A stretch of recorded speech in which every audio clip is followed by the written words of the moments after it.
Picross S4, and this is puzzle 126.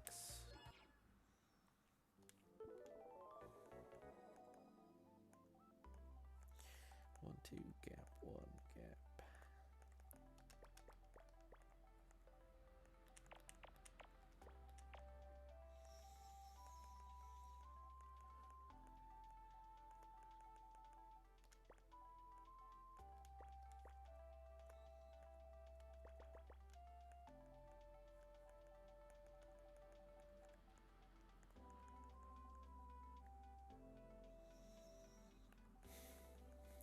Almost, but not quite with that hint coming up from the end.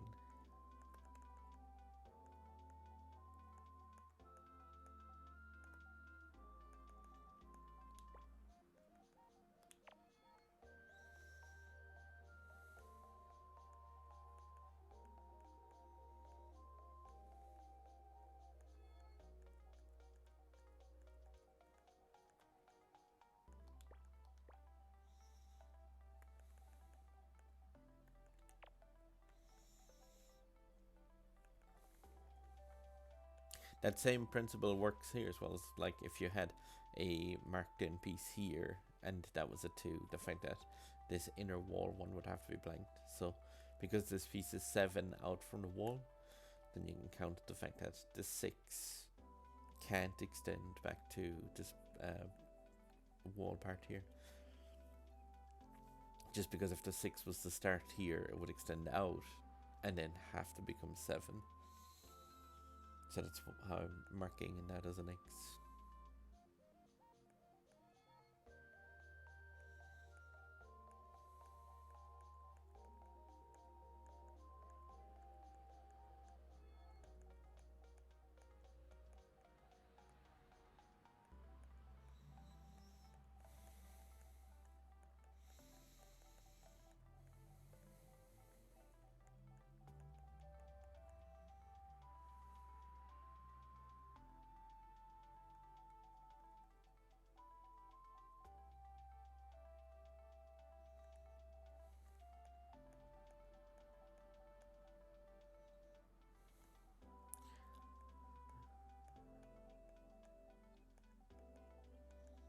Okay, so that has to be the 1 that's here. Because it's just slightly too far down for the 2 to be able to be created under, like where that was, the 2 couldn't work here.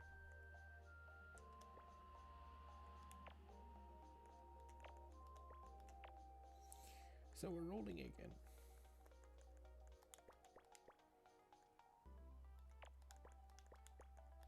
I'm sure somebody is looking through these as a guide to help themselves get back on track with a puzzle that they got stuck on.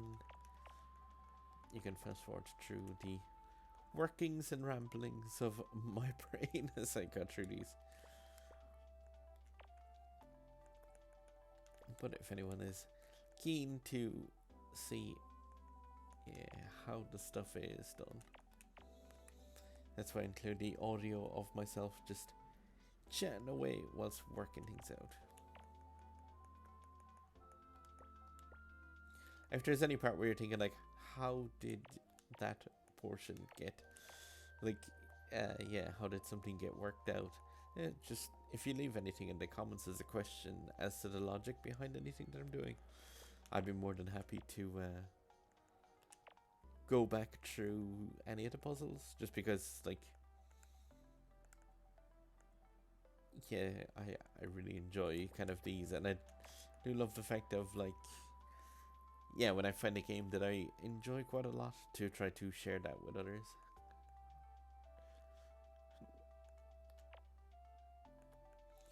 And hopefully somebody else can find some enjoyment in the same titles that I got from them. Hey. The one thing is, though, when it comes to working out some puzzles, I found that, say, like, in the past I've gone back to redo a puzzle where I've made like a tech mistake or something and not recorded audio or not recorded a video, or both, and where I've redone a puzzle, but the second time I'm doing it I find like where I might go down a different path or follow a different string of hints that leads me to obviously the same solution, but it can mean that like a puzzle wouldn't be worked out the same way twice. But I could obviously rewatch a video of myself doing it, and once I get to a certain point, pause and then see effectively like, what would I have been thinking there?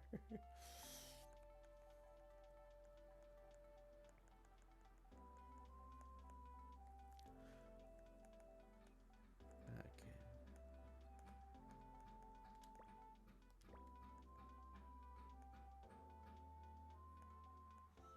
Somebody seems to be amusing themselves outside with hitting something repeatedly. That's great. Everyone needs a hobby. I mean, who am I to judge? I'm the one doing maths nanograms. Huh.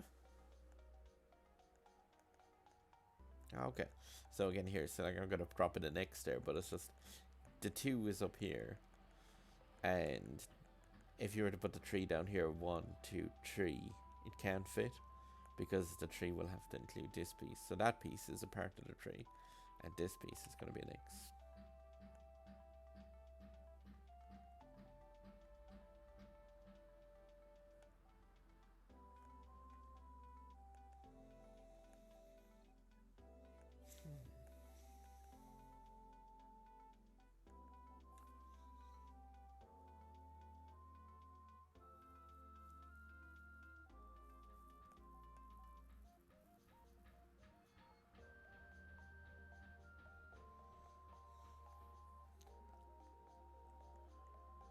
Perhaps they're knocking on the door somewhere.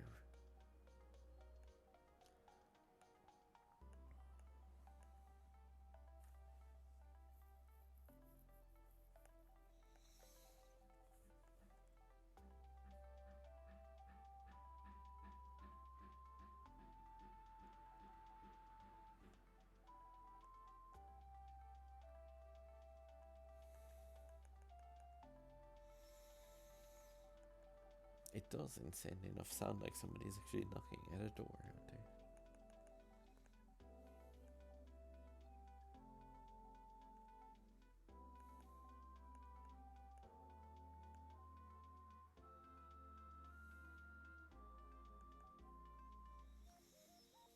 I'll try to work this out because this one seems to be the line where there's the most puzzling information. So let's see if you're to come up for the end. 1, 2, gap. 1, 2, 3. So that's got to be the 3 here.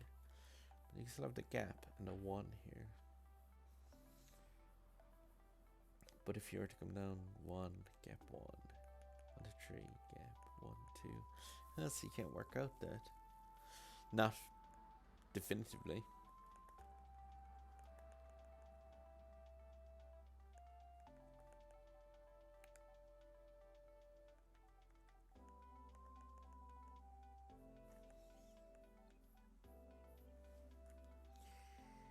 So where am I missing something?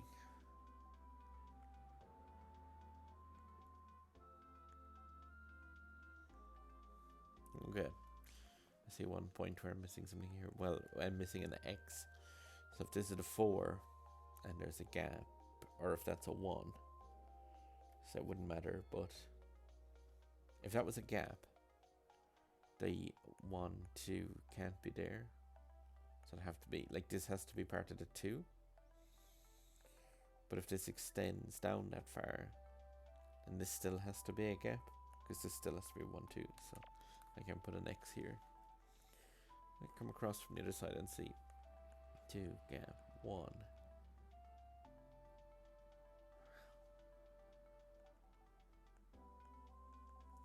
That could still be part of the 3, or it could be the 1.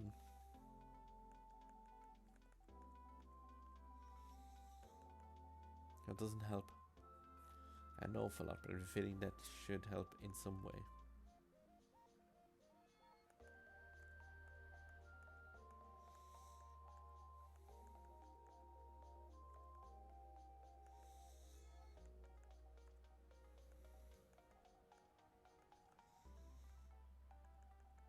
Oh, 10-minute mark and this is half finished.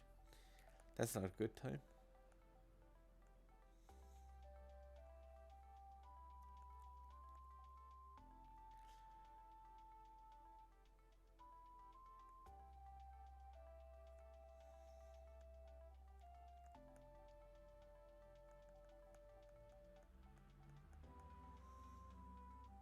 worst thing is, I'm sure it's probably something quite outstandingly obvious, but it will be outstandingly obvious once I see it.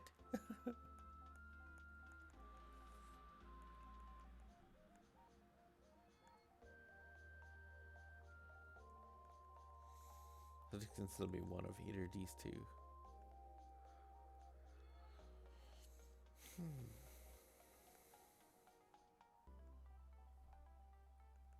Glancing over to my left, because obviously recording these live.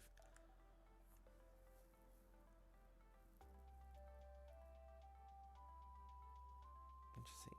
If somebody was to stumble in and go, wait, I'm good at these. That's why I did deliberately use the tag of backseat gaming, more than allowed in these in these puzzles.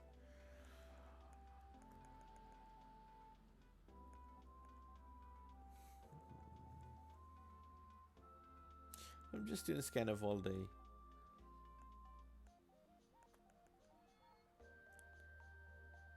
horizontal lines.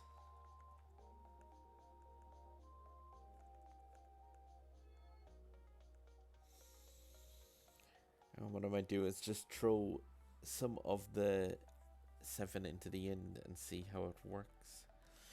So say like you have these pieces as well where you can mark off something with what you think, just to throw out an idea. So say if the 7 was coming across here, once it gets to that point, you've got the 6 that come up and the 2. You see the way, like the 2 and the 6. So both of those can't be, the 7 can't come across here because that would contradict the 1 and the 1 up top here. So both of those can't be correct. That one can, but both can't. So that has to be an X. And you can just delete off those markers. You can put those into the, by the default controls with X. But just if you ever get stumped, it can be an idea to just sort of plot out what if scenarios and see, with a really long number especially, you can see where a what if scenario where it'll fall apart very, very quickly, especially where it's coming from a corner with a long number. Now there might have been some other far easier clue to chase down there, but yeah, when you're kind of stuck on a certain part for a while, like I said, just seek out one long number and chase down and see if that would work in a certain corner. And it might work in one corner, and then you might just throw it into a different corner and see the fact that no, it immediately falls apart.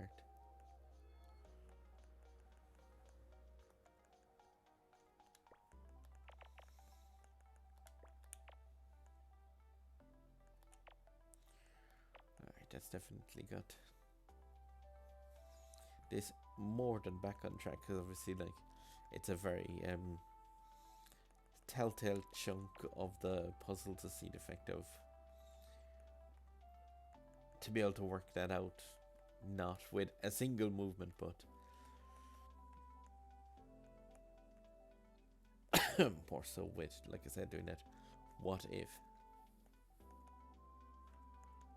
Yeah, here we get some more X's you can fill it. I think that may have been possible to fill in earlier, so that might have been where I was supposed to go and track down the clue without using the additional kind of bit of problem solving there. With some puzzles like these where I get like stumped for quite a while, especially when it's going into the 15 minutes, like, well, the clock is there and it doesn't have any impact, like there's no scoring and stuff on this game, I will go back over puzzles which caught me out, just to see if it was possible to get them done in a more reasonable time.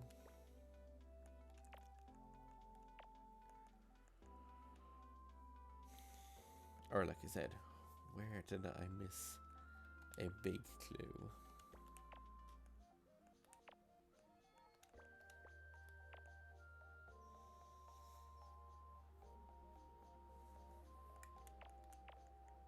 But as they get more difficult and more difficult coming down through these the puzzles, it does get to a point where the game does just offer you one or two tiny pieces of information, and if you miss where that hint is, you can be stuck for 16 minutes apparently.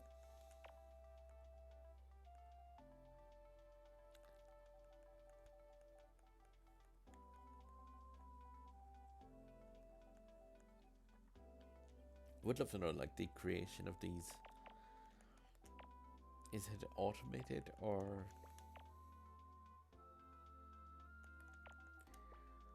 can you basically give a computer program a thing and just say, make that as difficult as possible, but still possible?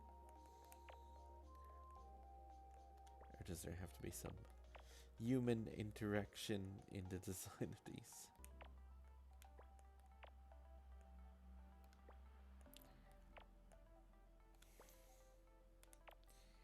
So just baby stepping my way through it just to make sure everything is perfect. It would be bad to make a snap decision after taking so long to get it perfect anyway. It's not like it's going to make the time much worse. There you go. It's lobsters. Or well, a lobster. Singular. Think after 16 minutes I know what I'm going to do to that lobster. And it involves boiling